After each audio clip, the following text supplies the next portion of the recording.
এক যে ছিল আপন ভোলা কিশোর। স্কুল তার ভালো লাগতো না, সহ্য হতো না পড়াশোনার ঝামেলা।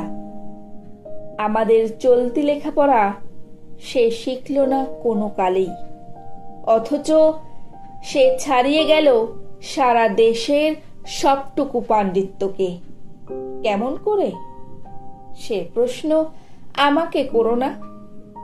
বড় মানুষের মধ্যে গরিবের মতো মানুষ, তাই বড় হয়ে সে বড় মানুষ না হয়ে মানুষ হিসাবে হলো অনেক বড়। কেমন করে? সে প্রশ্ন আমাকে করো না। গান সাধার বাধা আইন সে মানেনি, অথচ স্বর্গের বাগান থেকে সে চুরি করে আনলো তোমার আমার গান।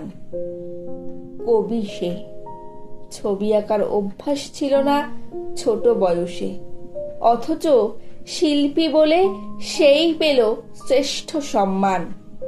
কেমন করে? সে প্রশ্ন আমাকে করো না। মানুষ হলো না বলে যে ছিল তার দিদির আক্ষেপের বিষয়। অনেক দিন অনেক বিদ্রূপ যাকে করেছে আহত, সেই একদিন চমক লাগিয়ে করল দিগ্বিজয়। কেউ তাকে বলল বিশ্বকবি, কেউ বা কবিগুরু। উত্তর দক্ষিণ পূর্ব পশ্চিম চারিদিক করল প্রণাম।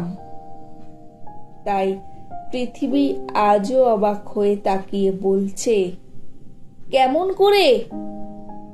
সে প্রশ্ন আমাকে করো না। এ প্রশ্নের জবাব তোমাদের মতো আমিও খুঁজি।